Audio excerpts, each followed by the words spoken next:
Hello and welcome back to study with Saurabh YouTube channel. आज के इस वीडियो में हम झारखंड सीजीएल 2023 का जो एग्ज़ाम दिसंबर में होने वाला है उसके लिए हम हिंदी का जो पेपर 2 है उसको डिस्कस कर रहे हैं। ये हमारी पूरी सीरीज चल रही है जिसमें हम थ्योरीज़ और एमसीक्यू दोनों को लेकर चल रहे हैं।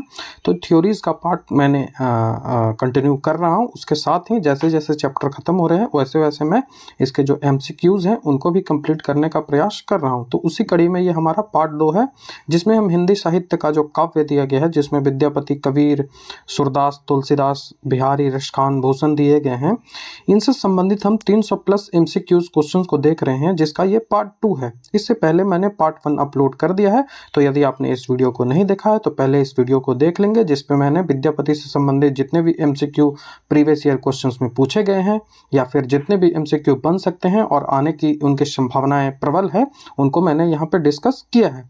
तो ये जो वीडियो है, ये वीडियो यदि आप देखते हो, ये जो सीरीज है पूरी जिसमें मैं थ्योरीज और एमसीक्यू दोनों को डिस्कस कर रहा हूं, तो ये दोनों को यदि आप देख लेते हो अच्छे से और याद कर लेते हो और समझ लेते हो तो आप पेपर 2 में आसानी से 90% अंक तो ग्रहण कर ही लोगे। तो ये आपके मेरिट लिस्ट में काफ़ी महत्वपूर्ण भूमिका निभाएगी। इससे पहले जो थ्योरी के वीडियो हैं जिसमें मैंने विद्यापति ठाकुर थ्योरीज के जितने भी वीडियो दिए गए हैं, जो काव्य के अंतर्गत जितने भी कवि दिए गए हैं उनको मैंने थ्योरी कंप्लीट कर दिया है। तो यदि आपने इनको नहीं देखा है तो इनको आप देख लोगे। मैं लिंक जो है वो प्लेलिस्ट का लिंक डिस्क्रिप्शन में दे दूंगा। यदि आप इन सारे वीडियोस को एक जगह देखना चाहते हो तो ये प्लेलिस्ट बना हुआ है जेएसएससी सीजीएल हिंदी पेपर 2। ये प्लेलिस्ट में आपको हिंदी पेपर 2 से संबंधित जितने भी मैंने वीडियोस अभी तक अपलोड किए हैं, चाहे वो एमसीक्यूज हो चाहे वो थ्योरीज पार्ट हो, सारे यहाँ पे आपको मिल जाएंगे। तो इसको आप जरूर चेक कर लोगे। मैं इसका लिंक डिस्क्रिप्शन में दे दूंगा या फिर आप इसे चैनल पर जाकर चेक कर सकते हो। एक इम्पॉर्टेंट बात, यदि अपने कहानी, नाटक, उपन्यासों को नहीं पढ़ा है तो जरूर पढ़ लें क्योंकि आपके पास समय काफ़ी कम है। और यदि आप सोचते हैं कि आप बिना पढ़े हुए कहानी, नाटक, उपन्यासों को बिना पढ़े हुए आप क्वेश्चंस को सॉल्व कर लोगे तो ये असंभव सी बात हो गई, तो आप नहीं कर पाओगे। इसीलिए आप कम से कम उपन्यास मत पढ़ो, 3 उपन्यास है उसको मत पढ़ो, छोड़ दो उसको, बस उसको जो शॉर्ट्स नोट्स हैं उनको ही पढ़ लो।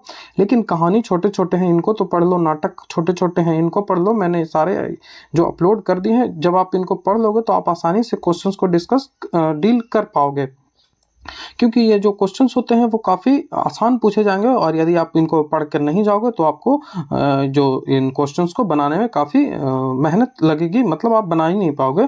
तो इनको आप ज़रूर पढ़ लोगे। ये टेलीग्राम चैनल है, इसको आप ज्वाइन कर लोगे। तो आज के इस वीडियो में हम कबीर के जो जितने भी क्वेश्चंस कबीरदास से बन सकते हैं उनको हम डिस्कस करने का प्रयास करेंगे। तो चलिए बिना देर किए वीडियो की शुरुआत करते हैं। तो सबसे पहला हमारा क्वेश्चन है कि कबीरदास ने किसका खंडन किया। खंडन मतलब किसका विरोध किया।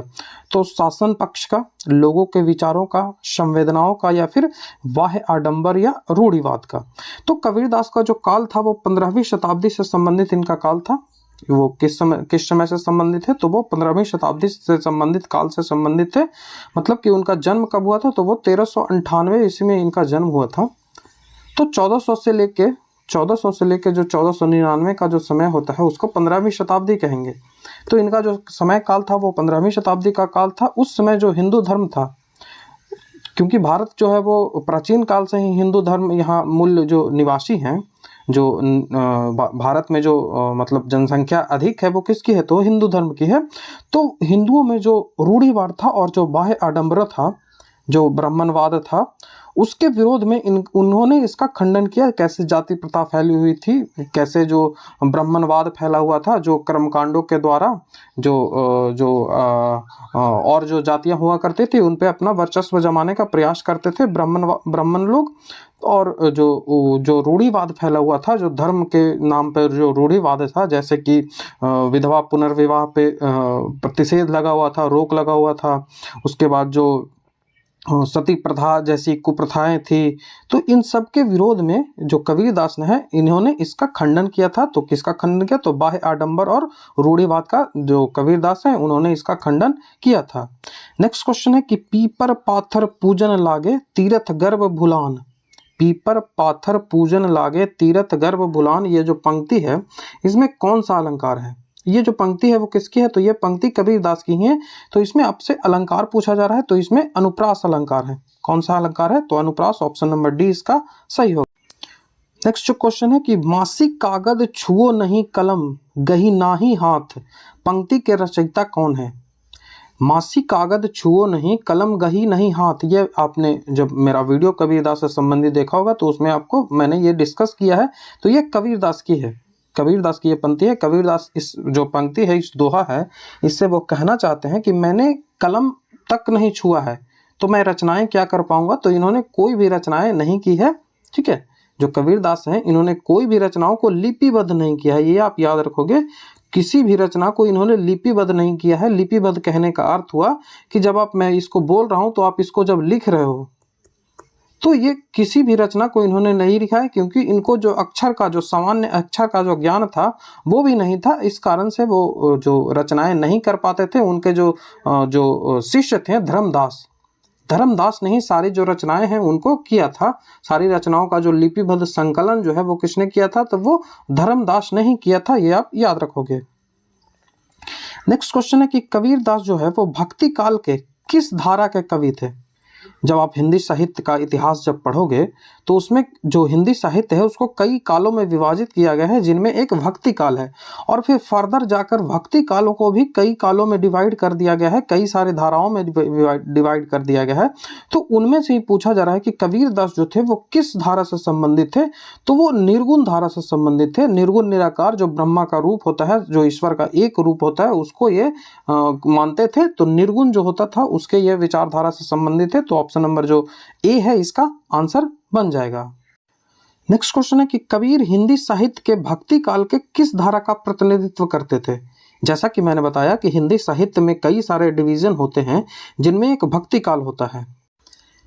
देखो, आप एक बात याद रखोगे, जो हिंदी साहित्य है उसको कई कालों में विभाजित किया गया है। मैंने पहले भी आपको बताया है। इसमें देखिए, सबसे पहले आता है आदिकाल। आप इसको नोट करते जाओगे यदि आप नहीं जानते हो तो। सबसे पहले आता है आदिकाल, उसके बाद जो आरदी काल है इसको वीरगाथा काल भी कहा जाता है। वीरगाथा काल भी कहा जाता है। और किसने कहा है? तो ये रामचंद्र शुक्ल ने कहा है। ये भी सवाल है जो पूछा जाता है। उसके बाद आता है पूर्व मध्य काल। पूर्व मध्य काल आता है जिसे भक्ति काल भी कहा जाता है। पूर्व मध्य काल को भक्ति काल भी कहा जाता है। उसके बाद आता है उत्तर मध्य काल। उत्तर मध्य काल को क्या कहा जाता है? तो उत्तर मध्य काल को रीति काल भी कहा जाता है। उत्तर मध्य काल को रीति काल कहा जाता है। उसके बाद आता है आधुनिक काल। आधुनिक काल को सामान्यतः गद्य काल बोला जाता है, क्योंकि इसमें जो रचनाएं होती है गद्य से संबंधित रचनाएं होती है, इस कारण से इसे गद्य काल कहा जाता है। तो आदि काल जो है उसको तो हम नहीं यहाँ पे डिस्कस करेंगे। हमारा जो यहाँ पे विचार है कि वो पूर्व मध्य काल जिसे भक्ति काल कहा जाता है। तो भक्ति काल को फर्दर डिवाइड किया गया है। भक्ति कौन सी? तो भक्ति एक तो निर्गुण भक्ति होगी, एक तो होगी जो निर्गुण भक्ति होगी, जिसमें जो ब्रह्मा का निरंकार रूप है, इसमें कोई भगवान नहीं माना जाता है, उसको मानते हैं। और एक सगुण भक्ति हो गई, तो निर्गुण और सगुण में डिवाइड हुआ। और फर्दर जाके निर्गुण को भी कहाँ डिवाइड किया गया? तो निर्गुण को भी ज्ञानाश्रयी, जो ज्ञान से संबंधित जो चीजें हैं वो ज्ञानाश्रयी शाखा कहलाई, तो उसको ज्ञानाश्रयी में डिवाइड किया गया। और उसके बाद जो प्रेमाश्रयी, मतलब प्रेम से संबंधित जो रचनाएं होती, जैसे राधा कृष्ण से संबंधित, तो उसको प्रेमाश्रय में रखेंगे। और जो ज्ञानाश्रय है उसमें ज्ञान से संबंधित रखेंगे। तो ज्ञानाश्रय को सामान्यतः संत काल कहा जाता है। जितने भी संत हुए वो संत काल इसे कहा जाता है। और इसी संत काल में कबीर आते हैं। किसमें? तो ज्ञानाश्रयी। तो हमारा जो आंसर तो यहाँ ऑप्शन नंबर सी बन जाएगा, ज्ञानाश्रयी। लेकिन जो प्रेमाश्रयी है इसको भी हम डिस्कस कर लेते हैं। जो प्रेमाश्रयी है तो इसको सूफी काव्य भी कहते हैं, जिसमें मल्लिक मोहम्मद जैसी है। मल्लिक मोहम्मद जो जैसी है, इनका नाम आपको सबसे जरूर याद करना है, मल्लिक मोहम्मद जैसी। उसी तरह से यदि सगुन काव्य धारा की बात करें, जो सगुन काव्य धारा है, सगुन काव्य धारा को भी फर्दर इसको दो पार्टों में डिवाइड कर दोगे आप। एक तो रामाश्रयी, जो राम से संबंधित जितने भी रचनाएं हुई, तो इसमें सबसे इंपॉर्टेंट जो होते हैं वो तुलसीदास हो जाएंगे। और वो दूसरा होता है कृष्ण से संबंधित रचनाएं। तो कृष्ण से संबंधित जो सगुन में होगी उसमें सबसे जो इंपॉर्टेंट हो जाएंगे वो सूरदास हो जाएंगे। तो आपको ये जो डिवीजन है ये आपको याद हो गया होगा। यदि आपने इनको नहीं जाना है तो आप इनको नोट भी कर लोगे, वीडियो को बैक कर इसको देख लोगे। ये जो काफ़ी इंपॉर्टेंट ये डिवीजन है। बाकी हम जब हिंदी साहित्य का इतिहास पढ़ेंगे तो वहाँ पे इसको मैं फिर से डिस्कस कर दूंगा। नेक्स्ट क्वेश्चन है कि कबीर दास को बानी का डिक्टेटर किसने कहा है? तो ये आचार्य हजारी प्रसाद द्विवेदी ने कहा है। ऑप्शन नंबर जो बी है यहाँ से हमारा आंसर बन जाएगा। नेक्स्ट क्वेश्चन है कि जो कबीर की भाषा है वो कौन सी है? तो ये आप आसानी से कर लोगे। इनकी भाषा जो है वो सदुकड़ी हुआ करती थी। कबीर की भाषा सदुकड़ी थी। नेक्स्ट क्वेश्चन है कि सदुकड़ी भाषा का आशय क्या है, इसका मतलब क्या है? तो इसमें पंचमेल खिचड़ी भी इस भाषा को कहा जाता है। इसमें कई सारे भाषाएं और बोलियां जो थी इनका मिश्रण होता था, इस कारण से इसे पंचमेल खिचड़ी या सदुकड़ी भाषा भी कहा गया है। तो ऑप्शन नंबर जो सी हमारा यहाँ से आंसर बन जाएगा कि इसमें कौन सी है? तो इसमें प्रांतीय भाषाएं और बोलियां जो है वो शब्दों का इसमें मिश्रण है, जिस कारण से इसे सदुकड़ी या पंचमेल खिचड़ी भी कहा जाता है। यहाँ पे आप देख सकते हो मैंने एक्सप्लेनेशन भी यहाँ पे ऐड कर दिया है। नेक्स्ट क्वेश्चन है कि कबीर हिंदुओं को संबोधित करते हुए क्या कहते हैं? कि हिंदू जो है वो क्या करते थे? तो वो पत्थर की पूजा करते थे। तो ऑप्शन नंबर जो सी है हमारा इस आंसर यहाँ से हो जाएगा। उन्होंने कहा भी है कि पाथर पूजन हरि मिले तो मैं पूजू पहाड़, काके जो चक्की भरी जो पी से खाए संसार। नेक्स्ट क्वेश्चन है कि एक खाक गढ़े सब भाड़े, एक खाक गढ़े सब भाड़े, एक कोहरा सान। इस पंक्ति में जो खाक है और जो कोहरा है इसमें कौन सा अलंकार जो है वो आपको दिया गया है? ये अलंकार पहचाना है। तो यहाँ पे रूपक त्योक्सी जो अलंकार है वहां पे होगा। तो ऑप्शन नंबर बी यहाँ पे हमारा आंसर बनेगा। अलंकार भी हमारे सब्जेक्ट में दिया गया है। नेक्स्ट क्वेश्चन है कि कबीर के अनुसार जो ईश्वर की जो है प्राप्ति वो कैसे संभव है? तो सहज भक्ति से या फिर सहज शक्ति से या फिर कर्मकांड से या फिर तीर्थाटन से। तो ऑप्शन नंबर जो डी हमारा है वो तीर्थाटन है, यहाँ पे आंसर हो जाएगा। नेक्स्ट क्वेश्चन है कि कबीर के अनुसार लकड़ी को काटा जा सकता है परंतु उसकी अग्नि को उससे अलग नहीं किया जा सकता है। लकड़ी को काटा जा सकता है, लकड़ी के जो विद्यमान उसमें कार्बन जो विद्यमान होता है जिसके कारण जो लकड़ी जलता है, तो उसकी अग्नि को उससे अलग नहीं किया जा सकता है। तो ये क्या इससे जो क्या कहना चाहते हैं, इससे वो क्या आशय कहना चाहते हैं? तो शरीर जो है वो नष्ट हो जाता है लेकिन आत्मा जो है वो हमेशा जीवित रहती है, यही कहने का अर्थ इनका है। तो ऑप्शन नंबर ए यहाँ से हमारा आंसर हो जाएगा। नेक्स्ट क्वेश्चन है कि कबीर के दोनों पदों उनकी रचना बीजक के किस खंड के रूप में उदित होता है? कबीर के जो दोनों पद है, आप जानते हैं कि बीजक 3 पार्टों में बटा हुआ है, शाखी, शबद, रमैनी। तो इनके जो दोनों पद है रमैनी और शाखी है, इनको कौन से उदत हैं? तो ये शबद में उदत हैं। तो ऑप्शन नंबर ए हमारा यहाँ से आंसर बन जाएगा। नेक्स्ट क्वेश्चन है कि कबीर दास जो है वो ईश्वर के कितने स्वरूप को मानते हैं? तो वो ईश्वर के मात्र एक स्वरूप को मानते हैं। तो ऑप्शन नंबर ए हमारा यहाँ से आंसर हो जाएगा। नेक्स्ट क्वेश्चन है कि कबीर दास ने कुमार को किसका प्रतीक माना है? कुमार को किसका प्रतीक माना है? तो वो ईश्वर का प्रतीक माना है। ऑप्शन नंबर बी यहाँ से हमारा आंसर हो जाएगा। नेक्स्ट है कि कबीर के अनुसार कण कण में कौन विद्वान है? तो कण कण में कौन विद्वान है? तो कण कण में ईश्वर विद्वान है। तो ईश्वर जो है वो कण कण में विद्वान है। इसी आशय में इन्होंने कहा था कि मन चंगा तो कठौती में गंगा। नेक्स्ट क्वेश्चन है कि कबीर ने संसार को क्या कहा है? तो संसार को मूर्ख कहा है, स्वाभिमानी कहा है, ईमानदार कहा है? नहीं, तो संसार को उन्होंने बावला कहा है। तो ऑप्शन नंबर जो ए है हमारा यहाँ से आंसर हो जाएगा। नेक्स्ट क्वेश्चन है कि कबीर के अनुसार कौन सा धर्म श्रेष्ठ है? वो किस धर्म को श्रेष्ठ मानते हैं? हिंदू, मुस्लिम, ईसाई या इसमें से कोई नहीं? तो इनमें से कोई नहीं इसका हमारा आंसर हो जाएगा। वो किसी धर्म को श्रेष्ठ नहीं मानते थे। तो ऑप्शन नंबर जो डी है हमारा यहाँ से आंसर हो जाएगा। नेक्स्ट क्वेश्चन है कि कबीर क्या गाते थे? पद गाते थे, शाखी गाते थे, दोहे गाते थे या फिर गीत गाते थे? तो वो शाखी गाते थे। ऑप्शन नंबर बी हमारा यहाँ से आंसर बन जाएगा। इसको आपको याद रखना है। नेक्स्ट क्वेश्चन है कि किस हिंदू भक्ति नेता ने अपने प्रारंभिक जीवन में कबीर दास को बहुत प्रभावित किया था? कबीर दास को जब उनका जो प्रारंभिक जीवन था उसमें किसने प्रभावित किया? तो कबीर दास के जो गुरु होंगे उन्हीं ने उसको प्रभावित किया होगा। तो कबीर दास के गुरु कौन थे? तो वो रामानंद थे। तो ऑप्शन नंबर जो बी है हमारा आंसर हो जाएगा। कबीर दास के गुरु रामानंद थे। नेक्स्ट क्वेश्चन है कि कबीर दास वो किससे संबंधित थे, कौन से काल से संबंधित है? तो मैंने पहले भी बताया है, वो ऑप्शन नंबर जो डी है 15वीं शताब्दी से संबंधित है। तो इनका जो जन्म हुआ था वो जानते हो आप 1398 ईस्वी में हुआ था और इनकी जो मृत्यु हुई थी वो 1518 ईस्वी में हुई थी। ये आपको पता होना चाहिए। इनका जन्म कहाँ हुआ था? तो जन्म इनका काशी में हुआ था। ये पूछा जाएगा आपसे जन्म कहाँ हुआ था? तो जन्म इनका काशी में हुआ था। और इनकी मृत्यु कहाँ हुई थी? तो इनकी मृत्यु हुई थी मगहर में। मगहर आप याद रखोगे, मगहर भी यूपी में है और काशी भी यूपी में है। काशी में लहरतला नामक जो स्थान है वहां पे इनका जन्म हुआ था। इनकी जो माता का नाम नीमा था, इनके पिता का नाम नीरू जुलाहा था। ये पेशे से जुलाहे थे, आपको जानना होगा। इनके जो पुत्री का नाम कमाल था और इनके जो पुत्र का नाम कमाल था और पुत्री का नाम कमाली था, और ये भक्ति काल के कवि थे और ये सदुकड़ी भाषा का प्रयोग करते थे। इनकी जो रचनाएं हैं उनमें साखी शब्द रामायणी है जो सबसे महत्वपूर्ण है। ये इनको आप याद रखोगे। नेक्स्ट क्वेश्चन है कि कबीर जो पंथ है, पंथ मतलब सीधा सा होता है कि जो उसको मानने वाले, कबीर को जो मानने वाले जो लोग हैं तो उनको कबीर पंथ कहा गया। तो उनकी सबसे पवित्र जो ग्रंथ है वो कौन सा है? कबीर वाणी, अनुराग सागर, बीजक या फिर कबीर ग्रंथावली। तो इनका बीजक हो जाएगा क्योंकि बीजक के 3 पार्ट है, साखी शब्द रामायणी। तो ये बीजक हो गया जिनको धर्मदास ने संकलन किया था। ये भी आप याद रखोगे, धर्मदास जो हैं इनके जो शिष्य थे उन्होंने इसका संकलन किया था क्योंकि कबीरदास को जो अक्षर का ज्ञान नहीं था। कबीरदास का जो प्रारंभिक पेशा था वो कौन से? तो कवि थे, राज्य मिस्त्री थे, बढ़ई थे या भी जुलाहे थे? तो ऑप्शन नंबर डी जुलाहे थे। जो इनके जो पिता थे वो भी जुलाहे थे, तो ये इस कारण से ये भी जुलाहे थे। इनके जो पिता का नाम मैंने बता भी दिया था कि इनके पिता का नाम नीरू जुलाहा था। तो ये ऑप्शन नंबर डी यहाँ से आंसर हो जाएगा।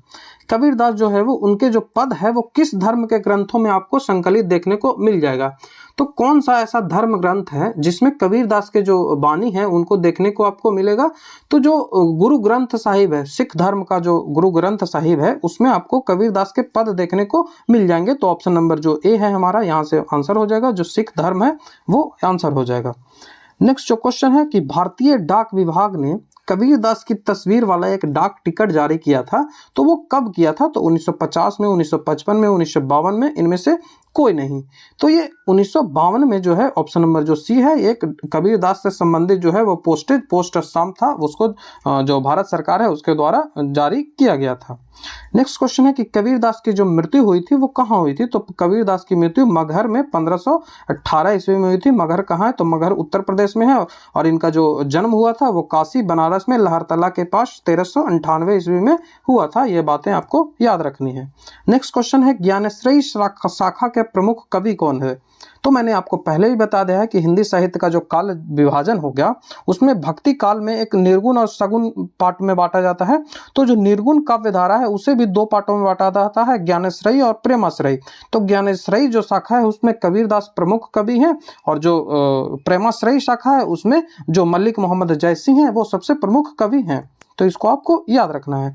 नेक्स्ट क्वेश्चन है कि कबीरदास की किस काव्य धारा का प्रतिनिधित्व करते हैं? जो कबीरदास है वो किस काव्य धारा के अंतर्गत आता है? सूफी काव्य धारा, राम काव्य धारा, कृष्ण काव्य धारा या फिर संत काव्य धारा?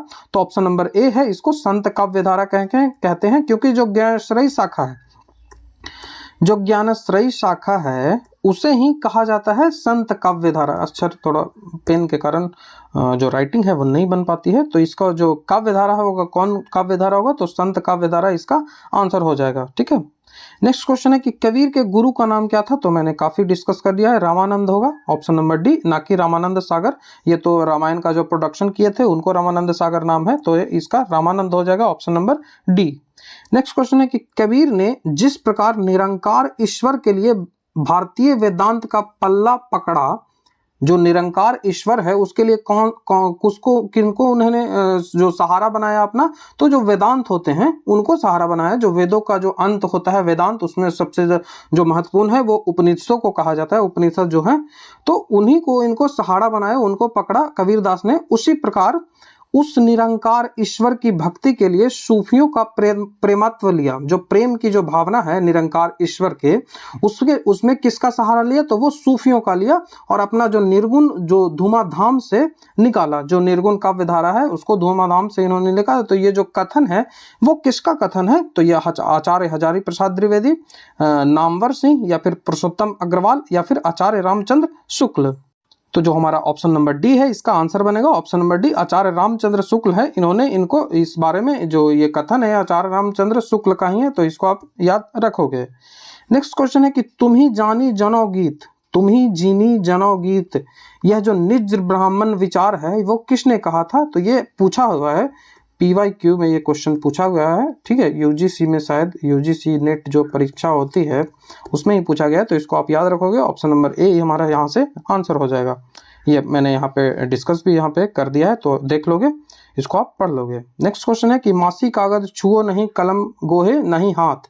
मतलब मैंने कलम और जो पेन है इसको अभी तक नहीं छुआ है, तो ये कबीरदास के बारे में कहा जाता है। तो ऑप्शन नंबर सी यहाँ से आंसर बन जाएगा। इनकी जो संकलन, कविताओं का जो संकलन है वो किसने किया था, तो वो धर्मदास ने बीजक के रूप में इनके जो शिष्य थे धर्मदास ने किया है, जिसके साखी, शबद, रमैनी 3 पार्टों में बांटा जाता है। कबीरदास के कुछ पंक्तियां हैं जो बार बार पूछी जाती हैं, उनको आप देख लोगे। तुम्ही जिनी जो गीत है, यह यहू निज ब्रह्म विचार, मैं कहता हूँ आखिरी देखी, तू कहता कागद की लेखी। उसके बाद है दुल्हीन गवाहूं मंगलाचार। उसके बाद तंत्र न जानू, मंत्र न जानू, जानू सुंदर काय। तो ये 4 जो है वो काफ़ी पूछे जाते हैं एग्जाम में, तो इन चारों को आप याद रखोगे। नेक्स्ट क्वेश्चन है कि कबीर की बानी का जो संग्रह है बीजक, इसके कितने भाग है, तो इसके 3 भाग है, साखी, शबद और रमैनी। इसको मैंने यहाँ पे लिख दिया है। और इसका संकलन किसने किया था, तो ये धर्मदास ने किया था। उसके बाद कबीर का जन्म कब हुआ था और कहाँ हुआ था, तो कबीरदास का जन्म 1398 में हुआ था और काशी में हुआ था। इसको आप याद रखोगे। उनकी जो मृत्यु हुई थी वो 1518 ईस्वी में हुई थी। कहाँ हुई थी, तो मगहर में हुई थी। नेक्स्ट क्वेश्चन है कबीरदास की जो मृत्यु हुई थी वो कहाँ हुई थी, तो 1518 ईस्वी में मगहर में हुई थी। नेक्स्ट क्वेश्चन है कि कमाल और कमाली किसके संतान थे, तो वो कबीरदास के थे। तो ऑप्शन नंबर सी हमारा यहाँ से आंसर हो जाएगा। संत कबीर ने ईश्वर के कितने स्वरूपों को माना है, तो केवल और केवल एक स्वरूप को माना है। तो ऑप्शन नंबर ए हमारा यहाँ से आंसर हो जाएगा। कबीर जी ने प्रकृति के किन रूपों को एकाकार करना चाहा है, तो पानी और पवन को, हवा और बादल को, जल और अग्नि को। तो इनमें से कोई नहीं, तो इनमें ऑप्शन नंबर डी हमारा यहाँ से आंसर बन जाएगा। नेक्स्ट क्वेश्चन है कि कबीर जी के अनुसार ईश्वर कहाँ विद्यमान है, तो ईश्वर कण कण में विद्यमान है। इसी संदर्भ में उन्होंने कहा भी है कि जो मन चंगा तो कठौती में गंगा। ठीक है। नेक्स्ट क्वेश्चन है कि मीठी बाली बोलने और औरों को सुख और अपने तन को शीतलता कैसे प्राप्त होती है, तो अहंकार रहित जब आप मीठी बोली बोलते हो तो उसमें सबके जो हृदय है उसको छूता है। तो ऑप्शन नंबर ए इसको आंसर हो जाएगा। मीठी बानी बोलिए, मन का आपा खोल, औरों को शीतल करे और आप हो शीतल हो। इसी संदर्भ में ये पूछा गया है।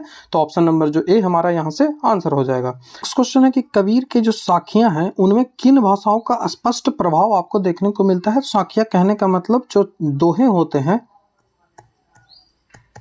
दोहे जो होते हैं, जो छंद, उसमें जो दोहा हो उसमें छंद भी अवस्थित हो, दोहा छंद इसको बोलते हैं, सखिया को दोहा छंद। तो ये कबीर की जो सखियां हैं, दोहा छंद है, साखियां हैं, उनमें आपको किन भाषा का प्रभाव देखने को मिलता है। तो आप जानते हैं कि सदुकड़ी भाषा, और सदुकड़ी भाषा किसे बोलते हैं, या फिर पंचमेल खिचड़ी, तो वैसे जिसमें सारी भाषाएं और बोलियां का प्रयोग किया गया है, अवधी भी, राजस्थानी भी, भोजपुरी भी, पंजाबी भी। तो ऑप्शन नंबर जो डी है हमारा यहाँ से आंसर बन जाएगा, option number D. Next question है कि साखी है जो क्या है, तो मैंने अभी बताया साखी एक दोहा छंद है। ऑप्शन नंबर ए हमारा यहाँ से आंसर हो जाएगा। नेक्स्ट अब पूछ रहा है कि दोहा छंद का लक्षण क्या होता है, तो दोहा छंद होता है कि 13 और 19 के विश्राम के 24 मात्राएं। 13 और 19 पे आप विश्राम करेंगे, मतलब वहां पे आपकी जो वाणी होगी वो रुकेगी, और उसके बाद उसमें 24 मात्राएं होगी, वहां से 24 मात्रा। तो यहाँ से ऑप्शन हमारा डी बन जाएगा। उतना आपको जानना नहीं है, बस आपको याद रखना है कि दोहा छंद किसे बोलते हैं, तो 13 और 19 के विश्राम से 24 मात्रा। नेक्स्ट क्वेश्चन है कि कबीर के गुरु कौन थे, तो गुरु इनके गुरु रामानंद थे, ना कि रामानंद सागर। ये नहीं होगा, ऑप्शन नंबर सी हमारा यहाँ पे आंसर होगा। नेक्स्ट क्वेश्चन है कि अपने स्वभाव को निर्मल रखने के लिए कबीर ने क्या सुझाव दिया है। किस तरह से आप अपना जो स्वभाव है उसको निर्मल, उसको स्वच्छ रख सकते हो। तो निंदक से नमस्ते करने को कहा है, तो ये नहीं होगा। निंदक से दूर रहने को कहा है, निंदक से पास रहने को कहा है, या फिर जो निंदक है उसे पास रखने को कहा है। तो हमारा जो आंसर है निंदक पास रखने को कहा है। ऑप्शन नंबर जो सी है यहाँ से आंसर बनेगा। इसी जो दोहा है आपको याद होगा कि निंदक नियरे राखिए, निंदक नियरे राखिए जावे कुटुंब समाए। तो वही दोहा यहाँ पे आपसे पूछा जा रहा है। तो यहाँ से ऑप्शन नंबर जो हमारा सी है यहाँ से आंसर हो जाएगा। नेक्स्ट क्वेश्चन है कि कबीर के अनुसार जो है वो सुखी कौन है। तो कबीर के अनुसार ऐसे सांसारिक लोग सुखी हैं जो सोते और खाते हैं, जो सिर्फ सोते हैं और सिर्फ खाते हैं, कोई अध्यात्म लोग नहीं, कोई वो पूजा वूजा नहीं करते हैं। तो उनके अनुसार वो इसे सुखी मानते हैं। नेक्स्ट क्वेश्चन है कि कबीर के अनुसार दुखी कौन है। तो आध्यात्मिक लोग दुखी हैं, या फिर लालची लोग दुखी हैं, या फिर ज्ञानी लोग दुखी हैं, या फिर अज्ञानी लोग दुखी हैं। तो वो उनका कहना है कि ऑप्शन नंबर सी जो ज्ञानी लोग हैं वो दुखी हैं। क्योंकि उन्हें जब ज्ञान होता है तब उन्हें पता चलता है कि जो सांसारिक जो चीज़ें हैं वो उसमें क्या क्या गड़बड़ी है। बाकी जब अज्ञानी हो तो उसमें आपको कोई समस्या दिखने को नहीं मिलती। आप पढ़ते जब जितना आप पढ़ते हो तभी आपको उसमें जो जो परेशानी आपको होती है। तो इसीलिए जो ज्ञानी लोग हैं उनको कबीर ने दुखी कहा है। कबीर के अनुसार जो है वो ज्ञानी नहीं बन पाएगा। कबीर के अनुसार कौन ज्ञानी नहीं बन पाएगा?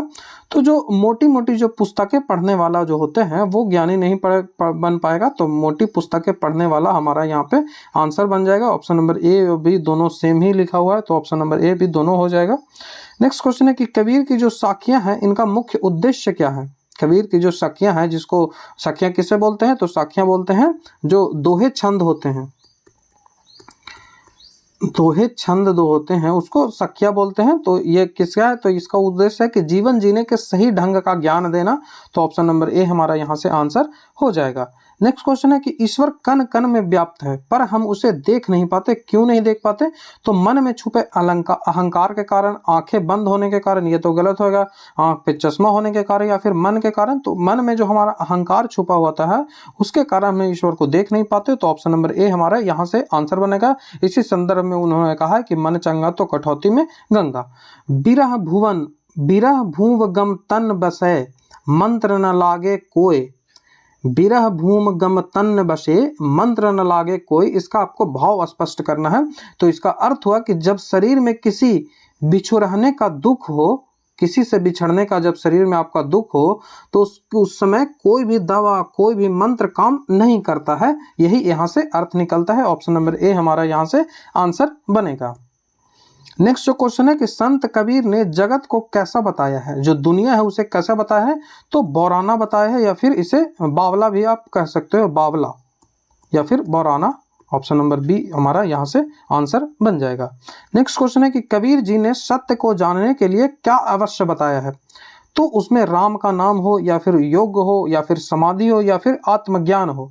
तो आत्मज्ञान जब तक नहीं होगा तब तक आप सत्य को नहीं जान पाओगे, ये कबीर का कहना है। ऑप्शन नंबर डी हमारा यहाँ से आंसर बनेगा। कबीर जी ने किसका विरोध किया है? तो विरोध उन्होंने भक्ति का किया है, पूजा का किया है, आडंबर का किया है, या फिर ज्ञान का किया है। तो सबसे बेस्ट जो ऑप्शन बनेगा वो ऑप्शन नंबर सी यहाँ से बनेगा। आडंबर जो है, जो आडंबर है, जो रूढ़िवाद है, उसका इन्होंने विरोध किया है।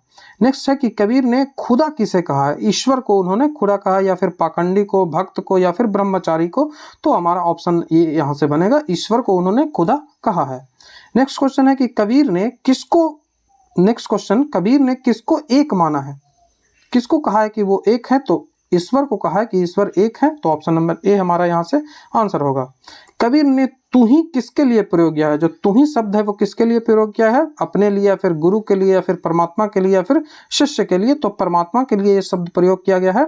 इसी तरह से जो कुमार शब्द है, कुमार शब्द का भी प्रयोग जो है वो परमात्मा के लिए ही किया गया है।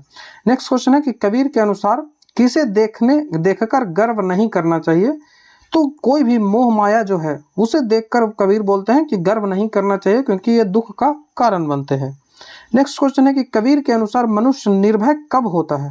मनुष्य जो है वो निर्भय कब होगा? माया को त्याग करने के बाद, या फिर समाधि लगाकर बैठने के बाद, या फिर ज्ञान प्राप्ति के बाद, या फिर गुरु के शरण में जाकर।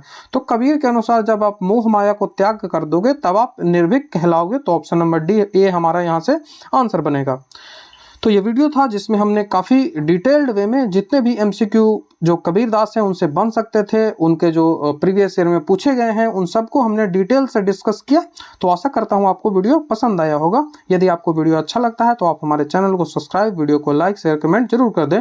वीडियो को लाइक जरूर करें, क्योंकि आप वीडियो को लाइक नहीं कर पाते हो, जिसके कारण वीडियो पे उतने व्यू नहीं आ पाते हैं। तो वीडियो के लाइक, कमेंट और शेयर जरूर करें, क्योंकि मैं इतनी मेहनत से जब वीडियो बनाता हूँ तो वीडियो पे व्यू जब आते हैं तभी मुझे उतने जो कार्य करने की जो मोटिवेशन है मुझे मिल पाती है। अन्यथा मुझे लगता है कि लोग जब देख ही नहीं रहे हैं तो मैं वीडियो क्यों बनाऊं। तो आपसे ये रिक्वेस्ट है कि आप वीडियो को लाइक, उस पर कमेंट, आपको वीडियो कैसा लग रहा है उस पर कमेंट जरूर करें, और उसको शेयर जरूर कर दें, जिससे जो और लोग हैं उन तक ये चीज़ें पहुंच पाएँ, और जो हमारा व्यू भी है वो बढ़े, जिससे मुझे मोटिवेशन भी मिले। तो यही था वीडियो, जो ये पार्ट 2 है। इसमें हम आगे पार्ट भी, इसमें कई सारे पार्ट आएंगे, तो उस पार्टों का आप इंतजार करिए। बाकी आपको स्क्रीन पे हमारे यूट्यूब चैनल सब्सक्राइब करने का बटन दिख रहा होगा, टेलीग्राम चैनल ज्वाइन करने का बटन दिख रहा होगा, और नेक्स्ट जो JSC CGL हिंदी पेपर 2 है उसकी प्लेलिस्ट दिख रही होगी। तो चलिए आपसे उसी प्लेलिस्ट में मिलता हूँ। वीडियो देखने के लिए थैंक यू।